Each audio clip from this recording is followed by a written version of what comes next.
Before Harry Potter, before the Ministry of Magic, before even the Dark Ages had fully ended, there was Hogwarts. Not just a castle, but a vision. A place where for witches and wizards set out to shape the future of magic. A school founded in secrecy, strengthened by purpose, and built to endure. In this quiet story, we explore how Hogwarts began not in battle, but in belief. Not with heroes, but with founders. With ambition, wisdom, loyalty, and courage. And the hope that magic could be passed on. This is the story of how Hogwarts was born. Long ago, in a time before quills scratched parchment and goblets clinked in candlelit great halls, the British Isles were home to magic that moved like whispers through the trees and windswept moors. It was a time of unrest and superstition. Witches and wizards, though powerful, were hunted and feared by non-magical folk who could not comprehend the mysteries they saw. Magic was seen as dangerous. Many hid their talents. Others were exiled, or worse. Among the chaos, 4 of the most gifted magical individuals of the age came together not by chance, but by the growing realization that their kind needed a sanctuary, a place to learn, to grow, and to remain safe from the growing tide of fear in the outside world. They were Godric Gryffindor, Helga Hufflepuff, Rowena Ravenclaw, and Salazar Slytherin. Each hailed from a different region of the land, and each carried their own ideals and values. Together, they would shape what would become the greatest magical school in history. Godric Gryffindor was born in a moorland village in what is now Yorkshire. A brave and fierce wizard, he valued courage and daring above all. He believed that magic should be taught to those with nerve, no matter their birth. He wielded a sword said to be goblin-made, and he had an uncanny ability to inspire loyalty and boldness in others. Rowena Ravenclaw came from a mountainous region in what is now Scotland. She was brilliant, her mind as sharp as a blade, and her ideas innovative. Rowena valued intelligence, wit, and the pursuit of knowledge. It was she who first sketched the floor plan of what would become Hogwarts Castle. Legend says she dreamed of it in her sleep. Helga Hufflepuff hailed from the broad valleys of Wales. Kind, just, and endlessly patient, she believed in fairness and community. She welcomed all students who were willing to work hard, regardless of their background. Many of Hogwarts' traditions of feasts and shared labor are credited to her generous spirit. Salazar Slytherin, from the Fenlands of the East, was ambitious, cunning, and proud of magical lineage. He believed only those from pure-blood families should be taught the secrets of wizardry. Though he was instrumental in the school's founding, his views would eventually lead to discord. Together, the 4 built a school of stone and spellwork, hidden in the Scottish Highlands, far from the prying eyes of muggles. They named it Hogwarts, after a strange dream Rowena once had of a warty hog leading her to a cliffside. The name stuck, though no one quite understood why. Some say it was meant to be odd. Others say it was fate. They enchanted the castle with protections, spells that would keep muggles from ever finding it. The land was wild and enchanted, the nearby forest teeming with magical creatures. The lake ran deep and dark, and the mountains rose like sentinels. It was the perfect place to create a haven.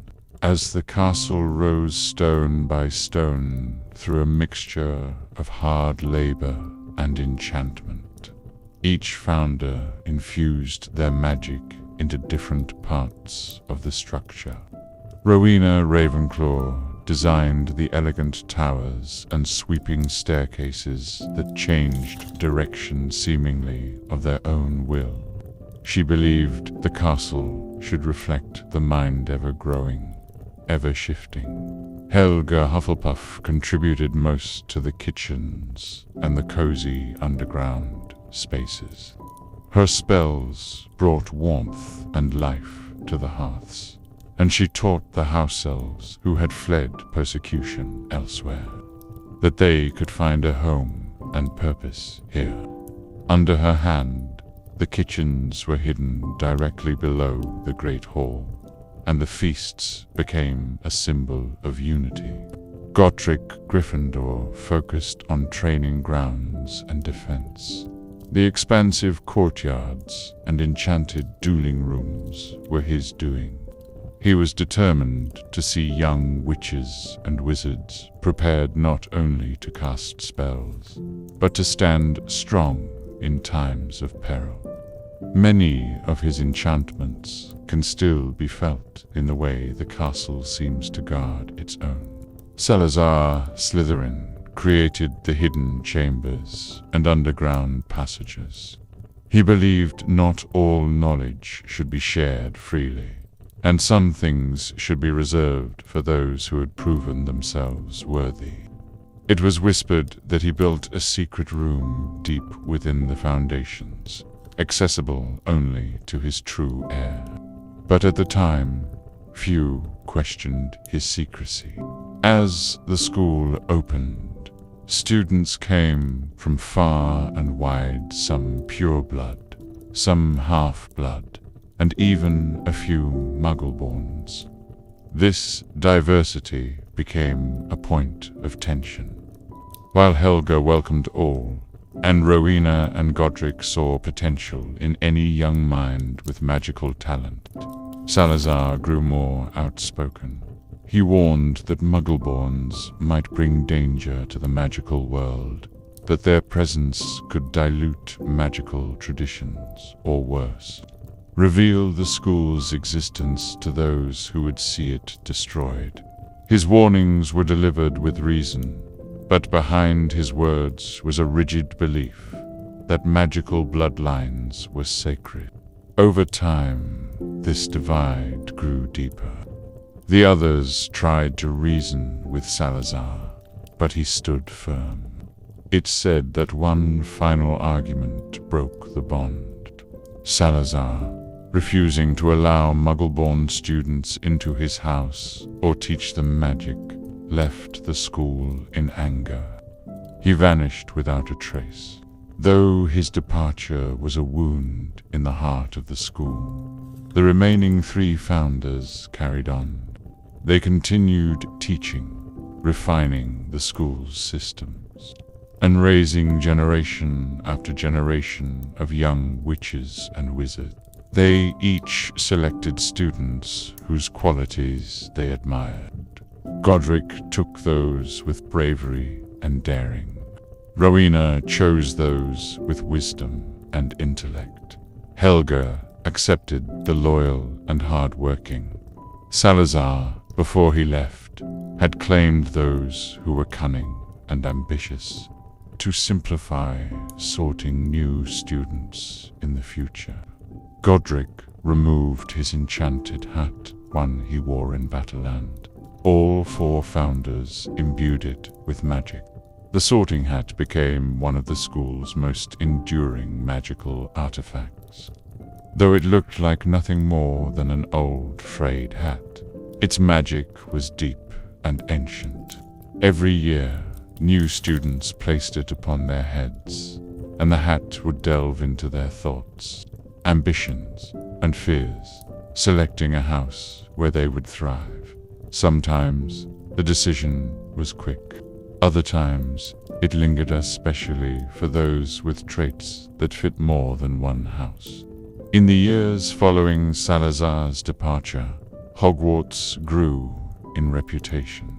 Magical families began sending their children from all corners of the British Isles. Word of the castle spread in hushed tones, as secrecy was paramount. The founders had laid enchantments over the grounds to keep the castle hidden. Muggles who came too close would simply remember pressing matters elsewhere and turn round. Over time, these enchantments were reinforced, expanded, and passed on to the school's caretakers. A structured curriculum was developed. The founders taught subjects they had each mastered. Godric handled dueling and combat spells. Helga taught herbology and the healing arts. Rowena focused on charms and theory. Salazar, before his exit, taught potions and defensive magic. As the school grew, other witches and wizards were brought in to assist, many of them former students who had shown promise and loyalty to the school's mission. Hogwarts also began developing customs unique to its identity. The four houses competed for the House Cup, a tradition started by Godric to promote friendly rivalry and excellence. Students earned points for their houses by showing bravery, intellect, kindness, or cunning, depending on the challenge. Dissensions, meanwhile, cost points a system Helga helped implement to keep things fair. Meals were held in the great hall beneath a ceiling enchanted by Rowena to reflect the sky above. Candles floated freely in the air, and food appeared as if summoned by magic witch. In a way, it was the house elves in the kitchens, worked diligently, keeping the traditions of hospitality alive.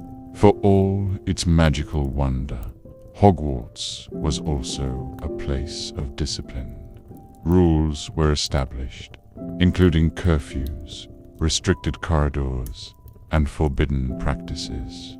Some of these rules were practical, others mysterious, like the ban on entering the Forbidden Forest. Students quickly learned to obey, even when they didn't understand why. Despite its success, tension lingered beneath the surface. Some feared Salazar's influence might return. Whispers of the Chamber of Secrets, a secret room he was rumored to have built, persisted for generations. It was said to contain a terrible creature and could only be opened by his heir. Though the founders had worked in harmony at first, Salazar's legacy cast a long shadow. Still, the remaining founders remained committed. They believed the best defense against fear was education. With the four founders now gone, Hogwarts began its transition into an institution governed by a new generation of witches and wizards. The foundation laid by Godric, Helga, Rowena, and Salazar was strong, so strong that it guided those who came after 4 centuries. But keeping a school of magic safe, secret, and functional was no simple task. To maintain balance, the position of headmaster or headmistress was created.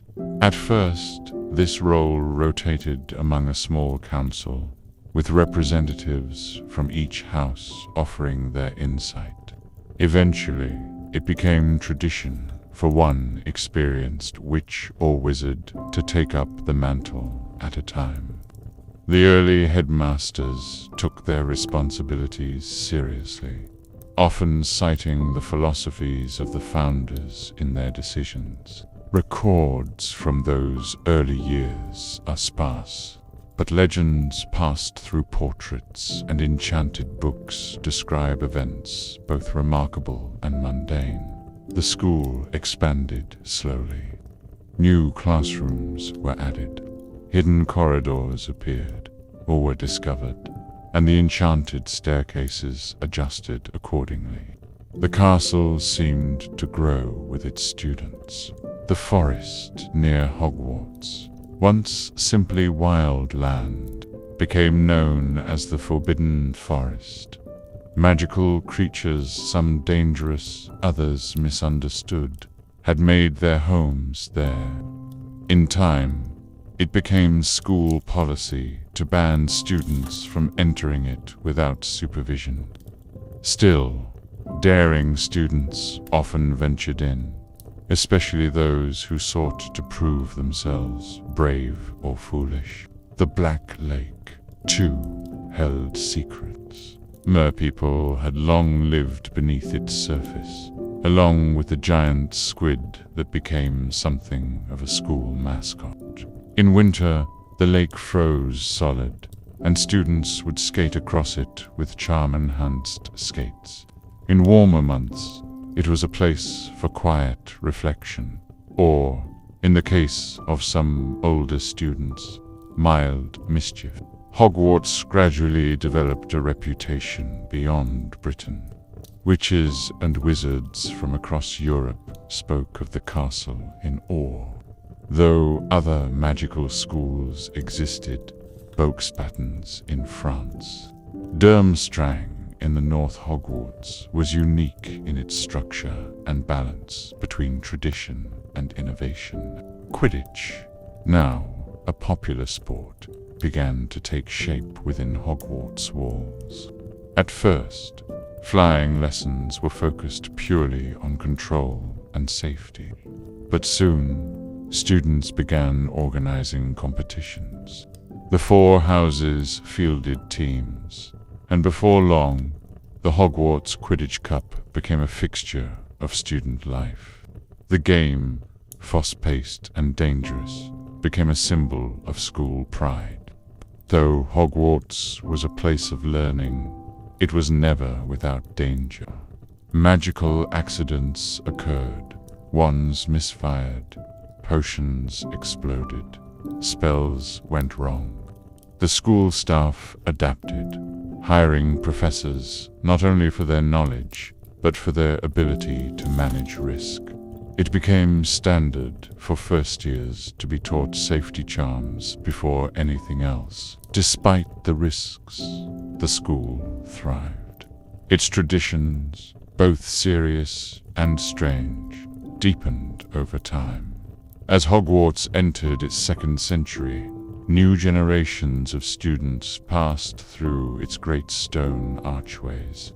The traditions held firm, but the magical world outside was evolving. Wizarding societies began to establish more formal laws, and ministries of magic were formed to govern magical populations. In Britain, the Ministry of Magic eventually took shape, and while Hogwarts operated independently, it began to interact more with the wider magical government. The ministry looked to Hogwarts not just as a school, but as a source of influence. Many of the witches and wizards in high positions were former Hogwarts students. The school's headmasters and headmistresses were occasionally asked to consult on policy matters or lend their expertise to magical crises. Despite these external connections, Hogwarts maintained its focus on education. The curriculum broadened over time to include more advanced magical subjects. Arithmancy, divination, and ancient runes were added as electives, while core classes like transfiguration, potions, and charms continued to develop. Magical creatures, long part of the landscape, became a formal subject under care of magical creatures. The castle itself responded to these changes. Rooms that had not existed before seemed to appear when needed. One such room, the Room of Requirement, was first discovered by students who noticed that sometimes a previously blank stretch of corridor would reveal a door only when someone truly needed it. It became a whispered secret among upper-year students. The house elf population within the school also grew. While Helga Hufflepuff had initially welcomed them as helpers, over time they became essential to the running of the castle. Though their work was largely unseen, they kept the fires burning, the food flowing, and the halls clean. Some students learned to leave small offerings of appreciation, a practice quietly encouraged by a few thoughtful professors. New headmasters brought their own philosophies. Some favored strict discipline, while others leaned toward innovation and student freedom. A few became beloved legends, while others were quietly remembered as mistakes. But Hogwarts, like the magic it taught, endured change with quiet resilience.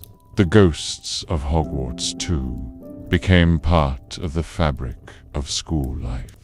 The Bloody Baron remained the most feared, while nearly headless Nick became a favorite among Gryffindor students for his good-natured, if somewhat melancholy, company.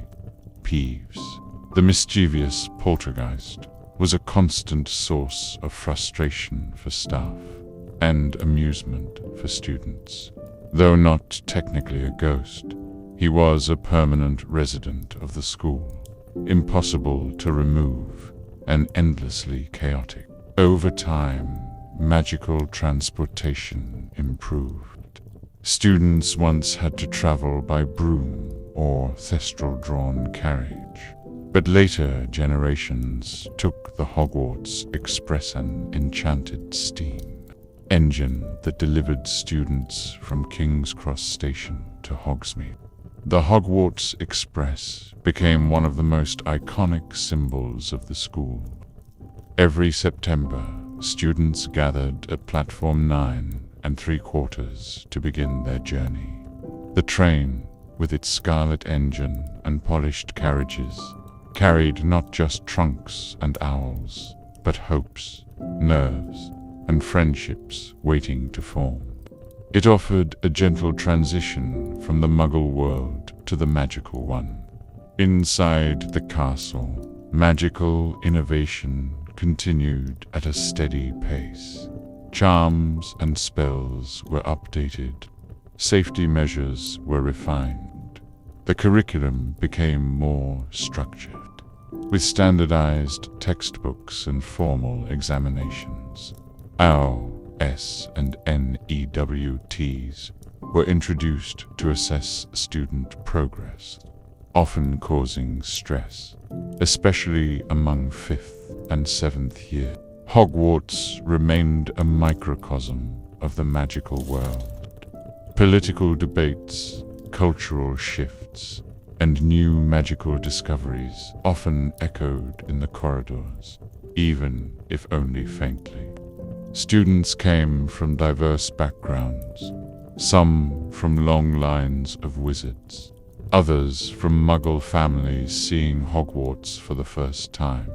The sorting hat still performed its duty, sorting each new arrival based on their core traits, but it occasionally voiced concern about growing divisions or stubborn traditions. While the school celebrated unity, old house rivalries lingered. The competition for the House Cup remained fierce, and Quidditch matches drew loud crowds and louder cheers. Still, students found ways to build friendships across house lines. Study groups, clubs, and late-night talks in the library became spaces for connection beyond colored ties and common room walls. The castle itself was never static. It continued to shift and adapt. Staircases moved, portraits whispered, secret passages appeared and disappeared.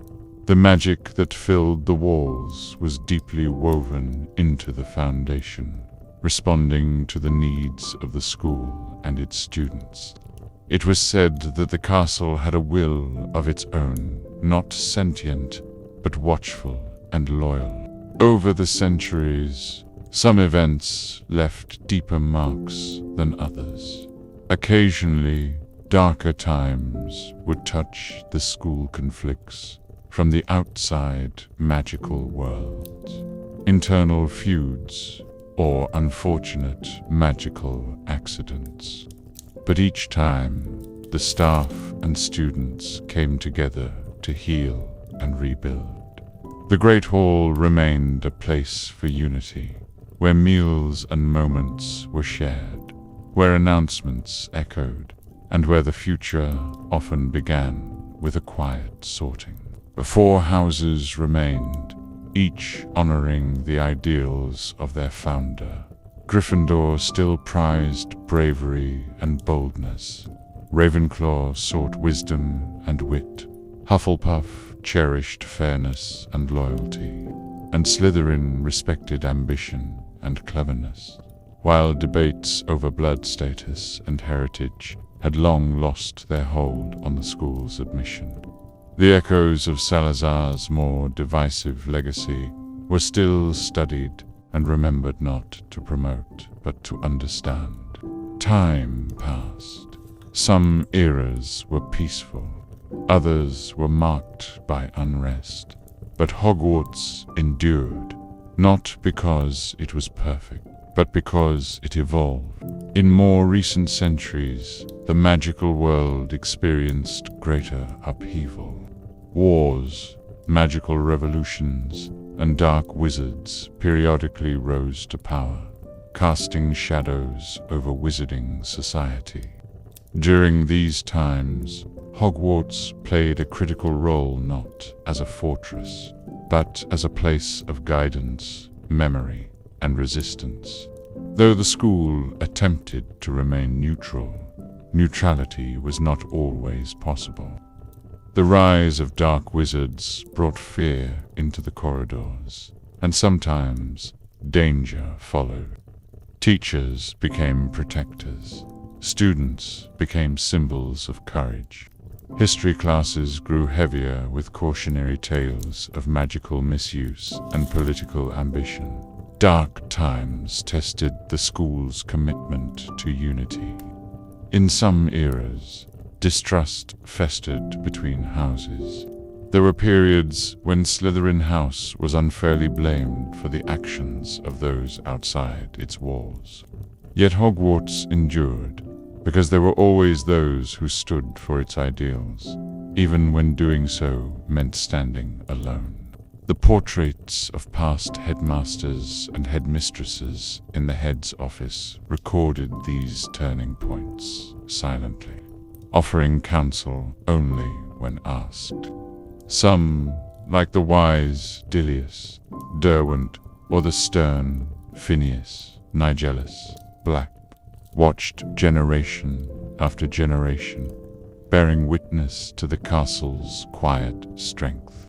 The school's magical protections were tested and reinforced with each threat. The boundaries around the grounds, once designed to repel wandering muggles, were expanded to shield from more sinister threats.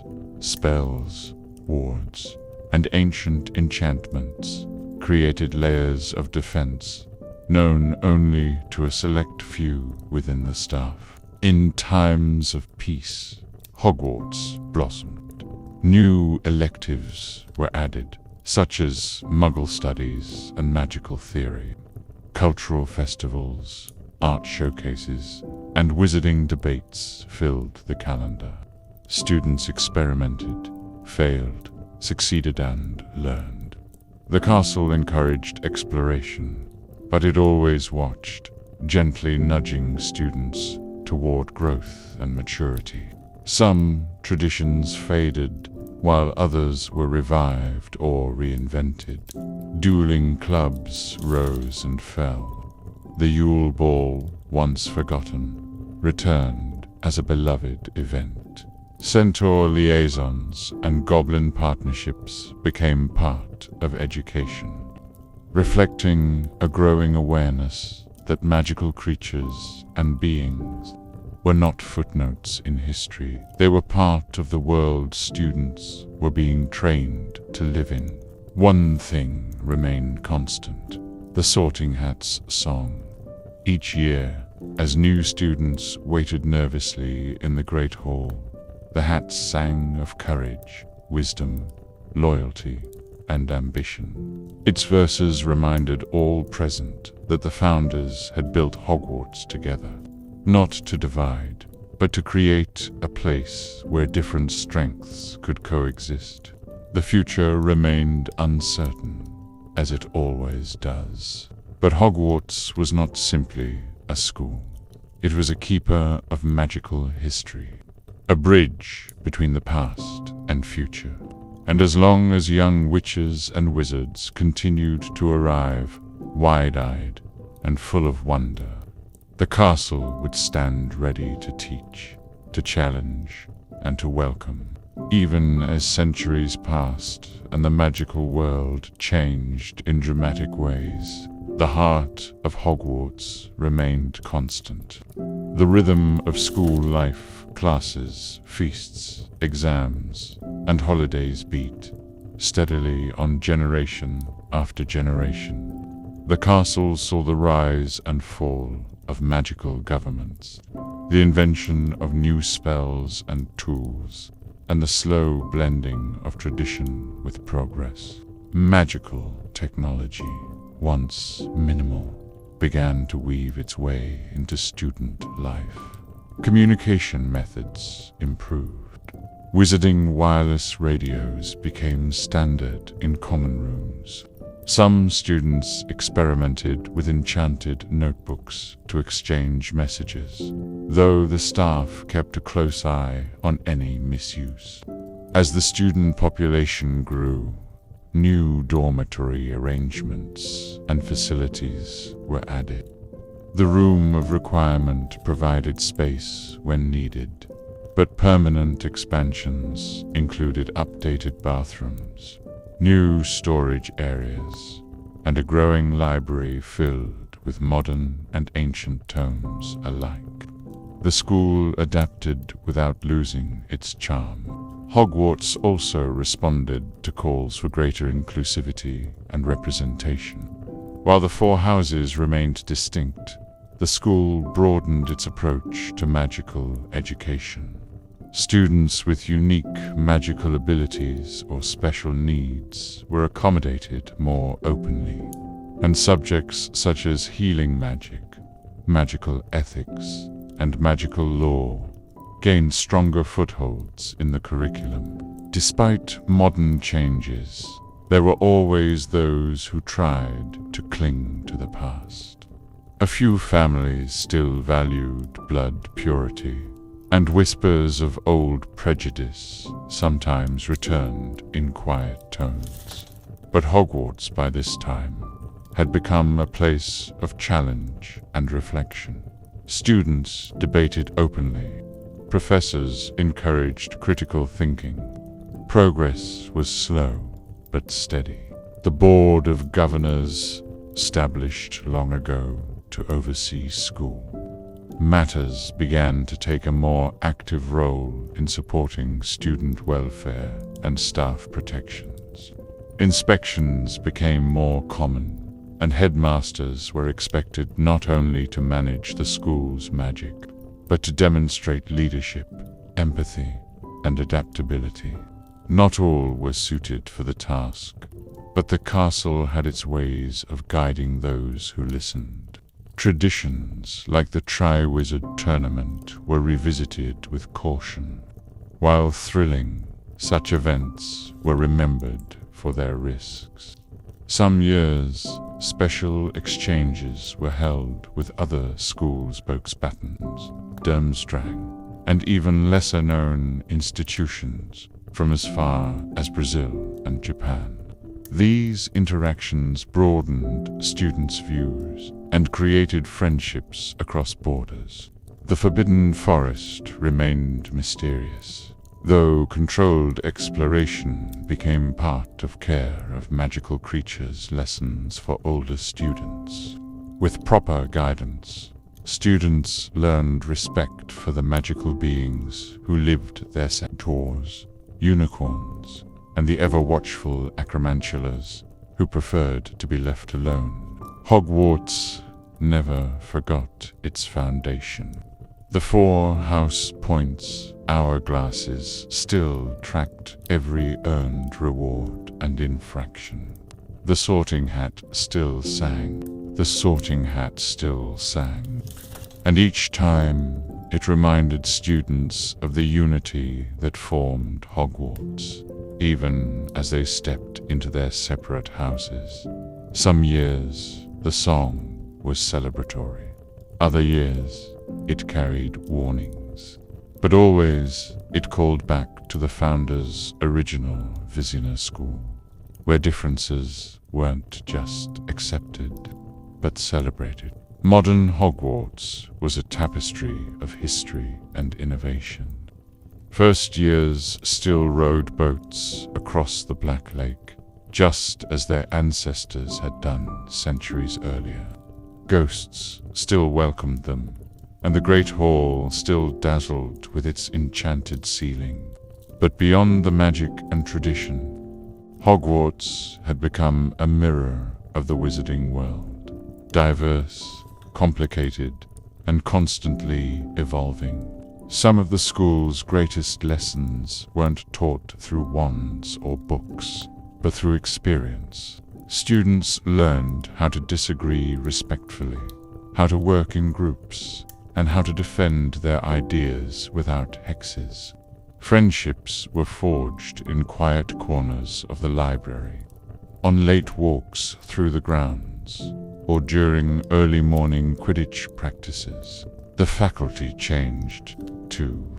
Professors now came from more varied backgrounds and walks of life. Former aurors, magical researchers, and even former students returned as teachers, each bringing fresh perspectives. While some taught strictly by the book, others encouraged experimentation, so long as safety was maintained. Hogwarts had grown wiser in how it balanced freedom with responsibility. Still, the school never claimed to be perfect. Disagreements occurred, mishaps happened, students broke rules, but the castle, alive with centuries of knowledge, was patient. It offered second chances. It taught that even mistakes could lead to growth, provided they were faced honestly. Hogwarts also became more open in its connections to the wider magical world. Students were encouraged to pursue apprenticeships, magical research, and international exchanges. Visitors from foreign ministries and magical institutions occasionally gave lectures. The world beyond the castle walls was no longer something to fear, but something to explore. And even as magic evolved, even as new spells were invented and ancient ones rediscovered, the spirit of Hogwarts stayed the same. It was a place built for learning, but more than that, for becoming. Students arrived with wide eyes, uncertain steps, and dreams shaped by bedtime stories. They left with knowledge, scars, friendships, and memories that would last a lifetime. Whether they returned years later as visitors, professors, or parents of new first years, they all carried something of Hogwarts with them. The castle remembered them, too. Its walls whispered names. Its corridors echoed old laughter. Portraits gave knowing nods to familiar faces. And the magic, deep and enduring, welcomed them home every time. Because Hogwarts was more than stone and spells. it was a legacy. Because Hogwarts was more than stone and spells. It was a legacy. And like all true legacies, it continued to grow. New generations brought new ideas. Students who had once hidden their identities or backgrounds now spoke freely. Clubs formed around art, music, magical inventions, and justice. The dueling stage stood side by side with the poetry corner. The astronomy tower, once a quiet post for stargazers, now hosted debates and midnight clubs that shared stories under the sky. Professors evolved with the times as well. They taught not only magical skills, but emotional resilience, collaboration, and leadership. New teaching styles emerged. Where once only strict lectures had ruled, classrooms now included practical demonstrations, group projects, and even peer instruction. While the core subjects endured, the spirit of how they were taught became more student-driven. There was no final transformation. No single event marked the full maturity of Hogwarts. Instead, it moved forward in steps, moments, and choices. The castle grew wiser with every passing year, shaped not only by those who built it, but by those who believed in it. The founders, though long gone, remained eternal in the symbols and structures they left behind.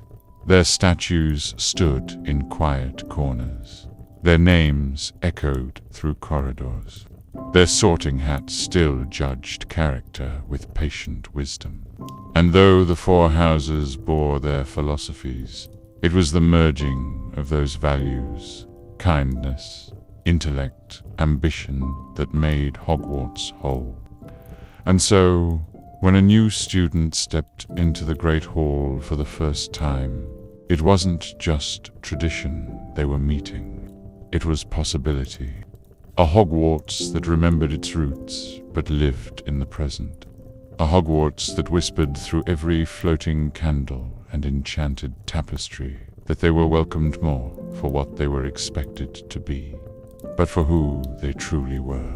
Each year brought fresh laughter and new challenges. Each leaving train carried away stories, tears, and hope. And each returning footstep echoed in halls that never stopped listening.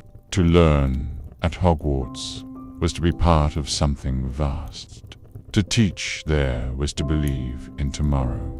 And to remember it even decades after was to feel the pulse of magic that defied time and distance. Long after books closed and wands were laid aside, long after careers were chosen and lives moved forward, there remained a moment frozen in memory of candles floating, of a hat singing, of a castle watching kindly as a young witch or wizard took their first step toward becoming who they were meant to be. And in that memory, Hogwarts lived forever. Hogwarts did not end when the lessons stopped. For many, it continued in dreams, in stories told to children, in letters exchanged between old classmates. It became a thread running quietly through the lives of those who had once walked its corridors. The alumni of Hogwarts scattered across the globe. Some became healers, others auras, some parents, some pioneers. A few went on to invent charms or write textbooks that would one day be taught at the very desks they once sat in. And many simply carried their memories quietly, a flicker of warmth ignited whenever a name, a spell, or a place from their school days was mentioned. Though invisible to the Muggle world, Hogwarts had a weight in the magical one. Policies made in faraway ministries often began with conversations between Hogwarts graduates. Friendships born at house tables became the foundation for alliances, discoveries, and even peace. The legacy of Hogwarts lived not only in its alumni, but in its values. Students who once quarreled across house lines would later meet in places of power and remember how to argue fairly. They would remember how to listen. They would remember the house elf who served them soup without asking for anything in return. The ghost who told them stories that never made it into textbooks. The professor who encouraged them when they felt they didn't belong. No matter how much the world changed, no matter how quickly brooms flew, how efficiently owls delivered mail, or how enchantments modernized daily life, the school remained as it always had, a place that grew alongside those it taught. Future headmasters and headmistresses would come and go. Some would be bold and controversial, others quiet and stabilizing. But all would carry the burden and the privilege of leading a castle that was, in some small way, alive. Not just enchanted, but aware. Aware of its duty to each student who crossed its threshold. The portraits would continue their endless muttering. The Great Hall would remain a sanctuary for celebration and sorrow alike. The dungeons would always be a bit too cold. The towers would always feel a bit too high. And students would always wonder, no matter how much magic they mastered, how this place had come to feel more like home than anywhere else. Parents would weep as they saw their children off on the Hogwarts Express, and later those same children would send letters home filled with excitement, frustration, discovery, and pride. In time, they too would stand on the platform, waving as their own children disappeared into the steam.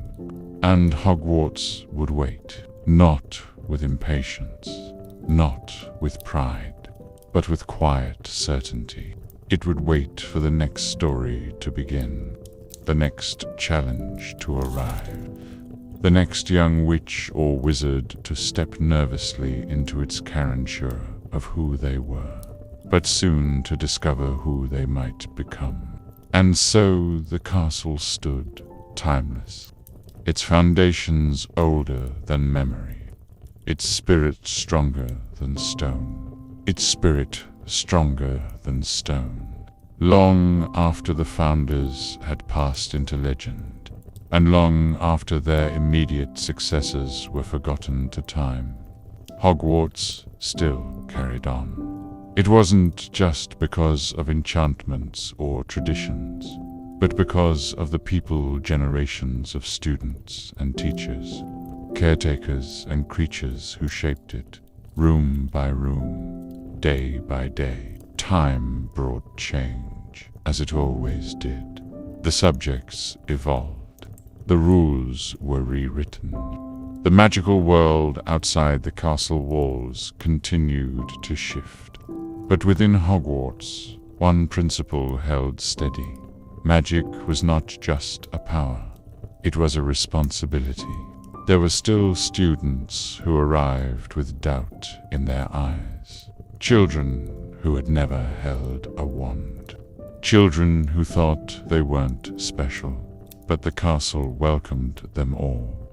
And over time, they discovered not only the magic in their fingertips, but the strength in their character. Hogwarts taught more than spells and potions. It taught how to face fear, how to overcome failure, how to work together, how to ask for help. Lessons that echoed far beyond its stone walls. The ghosts who wandered the halls never stopped telling their tales. Some were humorous, others were warnings. All were reminders that life was short, that choices mattered, and that stories never truly end. B. In the common rooms, fires still crackled with whispered secrets and laughter. In the classrooms, parchment still rustled as notes were taken and passed. In the library, ancient knowledge still waited patiently on dusty shelves. In the forbidden forest, centaurs still watched the stars. And the Sorting Hat, it still sat upon its stool each September, singing not only of the past but of the future, encouraging unity, warning against complacency, reminding the young witches and wizards that courage, loyalty, wit, and ambition could live in the same heart. The castle grew subtly. A new passage here, a new tower there. Rooms that were needed appeared. Rooms no longer used gently faded into the stone. Hogwarts never stood still because its purpose never ended, even in quiet moments when the halls were empty, when snow blanketed the grounds, when not a single candle floated overhead. The castle waited. It was never truly silent. The very walls seemed to breathe, to listen, to remember. Because Hogwarts was not just where magic was taught. It was where magic lived.